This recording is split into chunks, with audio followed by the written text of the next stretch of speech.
Hey, how's it going, guys? My name is Jackie Fish and welcome back to some more Mountain Blade to a Bannerlord, and today we're going to be diving in with one of the must-play mods out there at the moment. This is Calradia Faction Expanded, and if you are looking for a more of a vanilla Calradian experience, not these massive overhaul mods that kind of change everything, then this one is definitely for you. This mod does an absolutely amazing job of keeping the base game, but just enhancing it, making it better, giving you more options, more exciting units to mess around with, and just so much more fun to be had. Overall, this faction has 101 new weapons, 234 new units, 45 new troop trees, 17 new factions, 50 new lords, and 45 new spawns, and that basically means like new bandit factions and other stuff along them lines. So as you can tell, this mod adds in an absolute ton to the basic Calradian experience, and I think it's just a really good idea to download this one and you'll have an absolute blast with it. So what we're going to do in today's video is we're going to dive into the campaign and basically take a look at some of these new units, weapons, lords, and all that lovely stuff,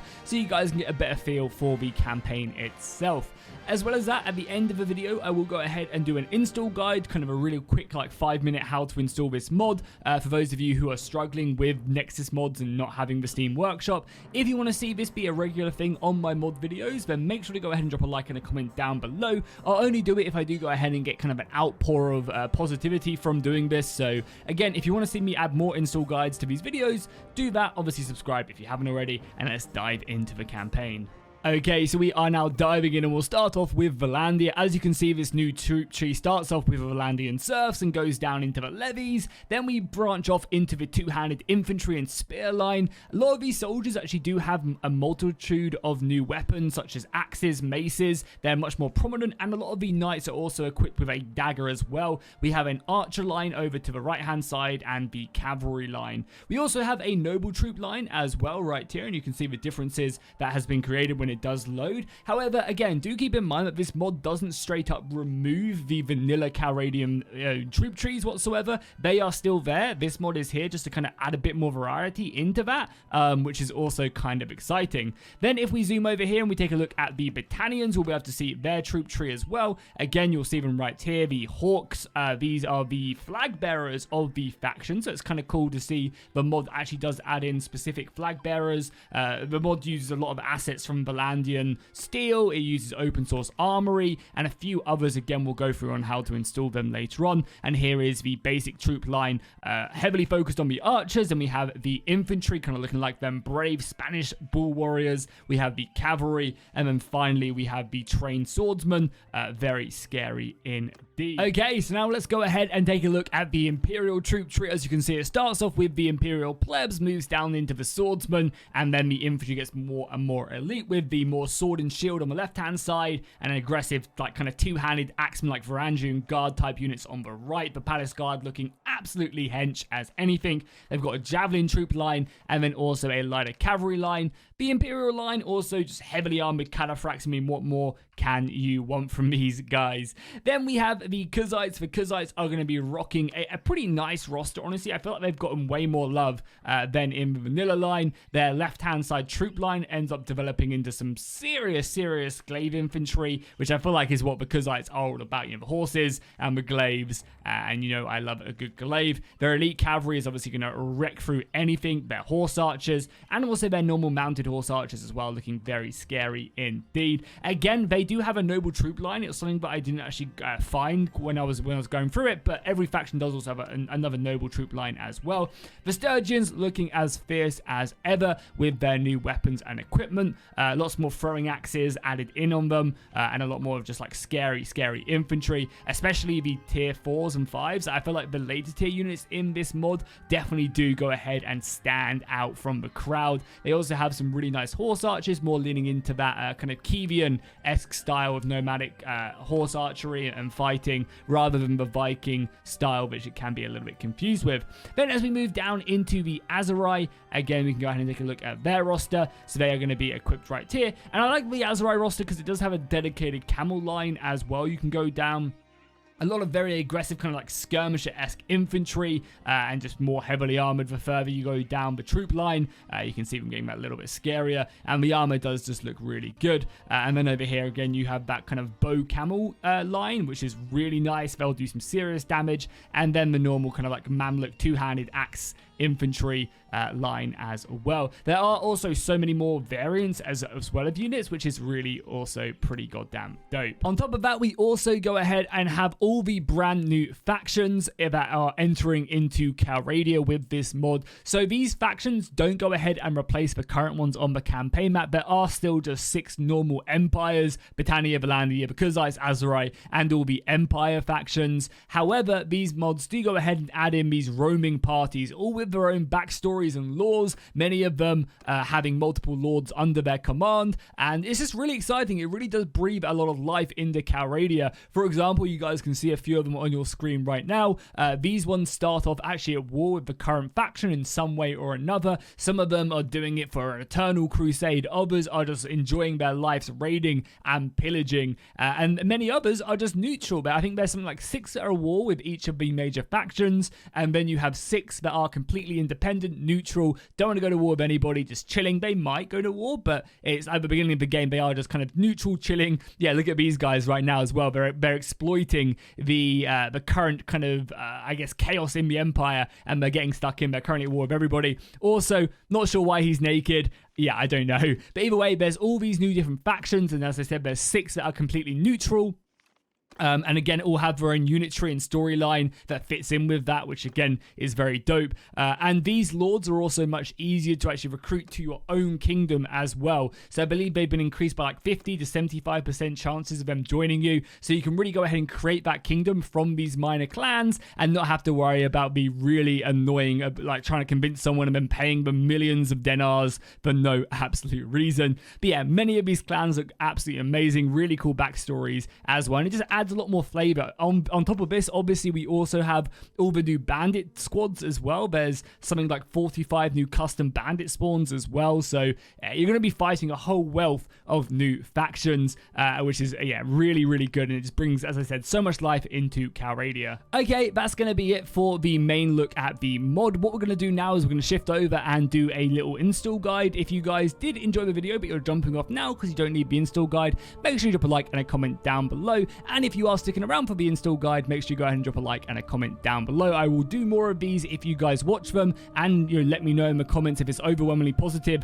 I'll definitely do this more because a lot of people are probably switching off right now, and it does affect the watch time on YouTube, which does affect how many people do see this. So please, if you are sticking around for this or just hanging out, then make sure you go ahead and drop a like down below, as it really does help out. So what you're going to do before you do anything with regards to modding is you're going to want to go down. You want to go to your properties right here after right-clicking on Bannerlord and going to your local game files and hit verify integrity of game files. This is basically going to go ahead and give you a clean sheet on your Bannerlord. It's going to get rid of any other kind of lingering mod files that shouldn't be there, and it's a great way if you're receiving a lot of crashes and you're trying to play vanilla, then this is exactly what you want to do. I also go ahead and recommend that you do go on to just kind of leave your game on the beta of the current patch. I go ahead and do this. The current patch is 1.71, and I just click that, and basically it means that my game won't automatically update if the new beta patch does go into being the live version. If, for example, right here it's 1.72, if that goes ahead and becomes the current patch, then my game won't automatically update and it won't automatically break.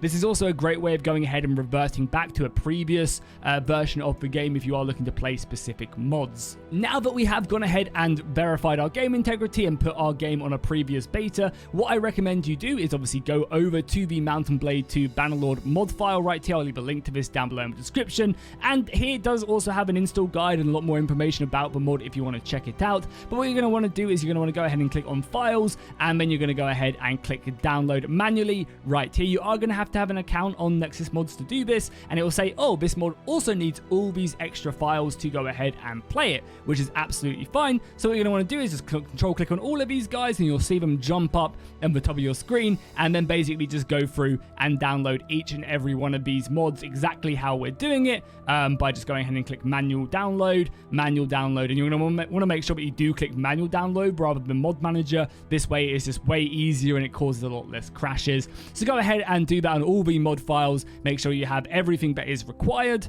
and then you want to go ahead and open them in a program like WinRAR or 7-zip. You guys can choose. They're free to download, so if you don't have WinRAR, just go ahead and Google it, download it, and we'll move on to the next step. Okay, so now that you have every single one of these mods downloaded, you're going to want to obviously go ahead and open them. So obviously open these individually so that you have them all on your screen right now, and you can go ahead and see them all right there. You're kind of just waiting. Then what you're going to want to do is you're going to want to go over to your local file, go to Program Files, go to Steam, Steam Maps, and Common. Here you'll find Bannerlord, and then you're going to want to go ahead and click on that and then go down to Modules. This is basically where you dump every single mod file. So whenever a game requires you to install something, you're going to pretty much always go ahead and basically just copy and paste it into this file, and then you're going to want to go through every single one of the mods you just downloaded individually and drop them into this. For me, it's going to pop up and say, oh, you've already got this mod file, would you like to replace it? For you, it shouldn't show up, so you shouldn't have to worry about that. And then it's going to go ahead and stick the mods right here. You can see I've got some other mods already lingering, but you'll be able to see all of these, so make sure you go ahead and drop each and every single one of these after you've opened them into the file like this. And then you'll obviously have the mod installed. Just a little side note really quickly, I highly recommend you go ahead and download this also Bannerlord mod launcher as well if you're planning on doing this quite a lot. It's a really good set of tools that allow you to basically adjust and kind of better manage your mods. That's what I'm going to be using in this video because it just makes life so much easier. Really easy to install. You can go ahead and follow the install guide right here. Very easy indeed to do, so I'm not going to run through that. Okay, so now when you've gone ahead and done that, and if you are using my mod launcher, you're going to want to go ahead and have your mods in this load order. This is the load order I've currently got, and it works pretty well. Actually, don't even need that mod right there, because we can stick that down to the bottom. But yeah, this is the current order that I have. You're going to want to make sure that the troop changer is right at the top of the mod, and that you have the other mods kind of laying around. You're also going to need open source armory as well, which I haven't actually got, which is right here. So yeah, you're going to need open source armory, and you're going to want to stick that in there as well. So this is the load order of my current mods. This does matter because it's kind of affects when these mods actually do load in. So once you've got this, all you have to do is go ahead and click save and play, and you click this horse up here if you don't know, and it will load up the game and everything should work. So one minor thing as well is that currently is a bug with the gear armor, which is one of the mods you actually need. However, the modder right here does have a fix for it, so that will cause you to crash, so make sure you do this before starting. And again, I'll show you exactly how to do it. So yeah, the gear armor is currently working, however, there is a bit of a bug. So what you're going to want to do is you're going to go ahead and click on this post section. Normally this is a great place as well to find anyone else having your issues. So if anybody ever is having, if you are ever having an issue, I always recommend you check the mod post section, because chances are it's a regular issue and someone else is having it, and there's probably a fix right there. So right here, it basically tells you what you're going to want to do is you're going to want to go ahead and copy all of this text right here. Then we're going to go to the gear armor, and how we do that is kind of the same. We go to local disk program files, Steam, Steam Maps, Common, and then go to Bannerlord, go to Modules. We're going to go ahead and find the gear armor. We're going to then go down to the sub module right here. We're going to open it. I currently have Notepad++, but you shouldn't need it. It should just load up in Notepad anyway. And then you're going to select everything here. You're going to delete it and then Control-V it in. Again, yours will look different because I've already done this fix on mine, but you're going to basically go ahead and do this. Again, you might not need to do this depending on when you're downloading this. If you're seeing this video in a month's time or a year's time, it could be very different. A final tip as well is always make sure you're downloading the mod for the current version of Bannerlord. If you are seeing this video in a month's time or 2 months' time, chances are Bannerlord has already updated and these mods might not be up to date for that, so just keep that in mind. You're always going to want to go ahead and make sure that every mod you're using is for the version you are playing on. So for example, right now we are playing on 1.7.1, so you're going to want to go ahead and just make sure, yeah, this is 1.7.1, and then all the other additional mods as well. You're going to want to go ahead and make sure that this is also, working for 1.71, which is always something important to do, because 9 out of 10 times sometimes that's probably causing you a crash is one of these mods haven't been updated, and you know that's causing you the issue. So it's just good to keep that in mind. Okay, we'll go ahead and wrap things up there. Again, if you found this tutorial useful, please go ahead and drop a like and a comment down below. Again, we might not do this in the future depending on how it affects YouTube. This is really a test run, so you know, again, if you want to see me do more of this, drop a like, drop a comment down below, and I'll try and keep these as snappy and quick as possible. So yeah, thank you guys so much for watching. I'll see you guys in the next one, and fish out.